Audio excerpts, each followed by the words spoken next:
Our video is conventional. Goodwin states that there is always a link between lyrics and visuals. Our video heavily conforms to this. How will I admit that I'm falling apart? We've created 8 stages of our music video which we broke down and filmed separately. We made sure that in each section of our video there was at least one link between lyrics and visuals, as it is stereotypical of our chosen genre and the meta-narrative of our artist. With my girlfriend, but to be honest, I think that's all. We also used a multitude of close-ups, which is key in any music video according to Goodwin. On the other hand, he also states that music videos are voyeuristic. This convention is not evident in our video because it is not a common stereotype of our genre. It's more evident in younger pop music such as Little Mix. However, the first-person mode of address which we use throughout is very conventional of our genre and can be viewed as non-sexually voyeuristic. The form of our 3 media products is the image of a normal person using bright colours and clothing in all 3 products. Our campaign conforms to the conventions of its genre quite strongly with our digipack, for example, using a close-up photo for the front pane and using bright colours on every image. In our magazine advert, we also heavily conform to the stereotype of our genre in the use of bright colours, framing and aspects of distortion.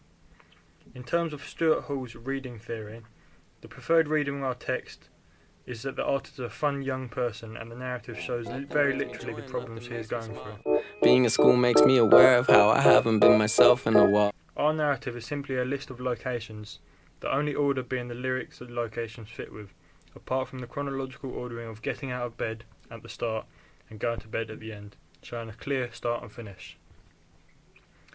Binary opposition is set up between our artist and the problems he has. His problems are not drastic, but he is shown to be in a constant battle with the many he faces.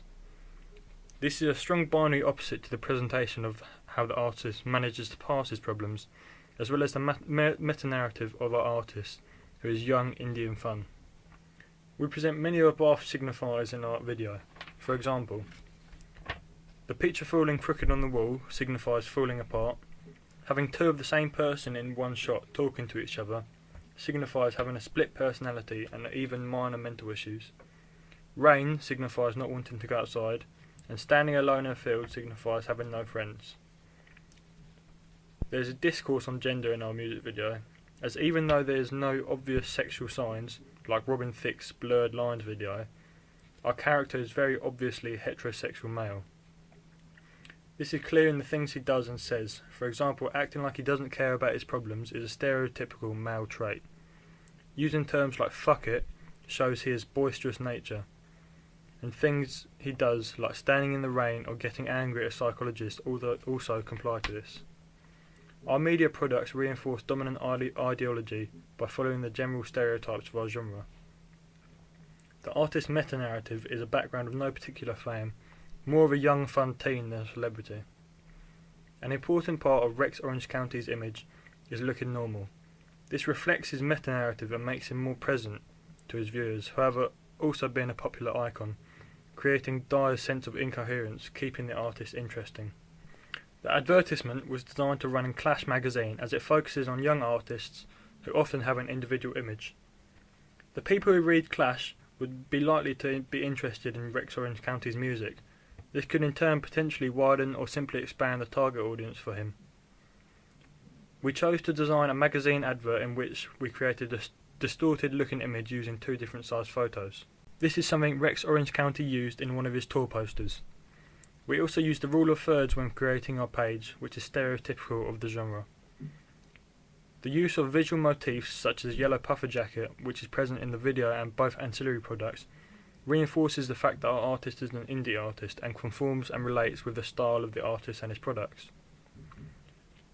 The reading path on our advertisement is straight down the middle of the page, as all of the writing is central.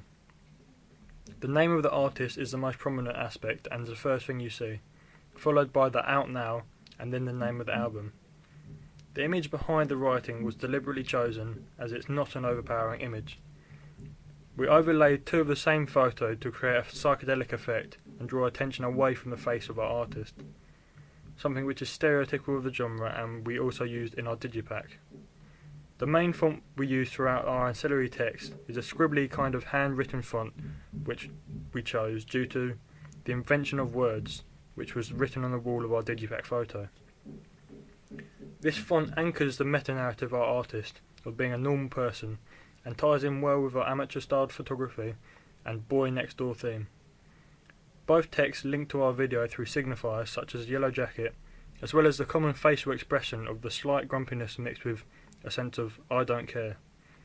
By applying Dyer's critical framework on the construct of the star image to the three aspects of our campaign, it is evident that our artist is presenting himself as relatable and non-famous, as well as being an indie artist who writes and sings serious songs about everyday problems that everyone has, again raising his presence and relatability.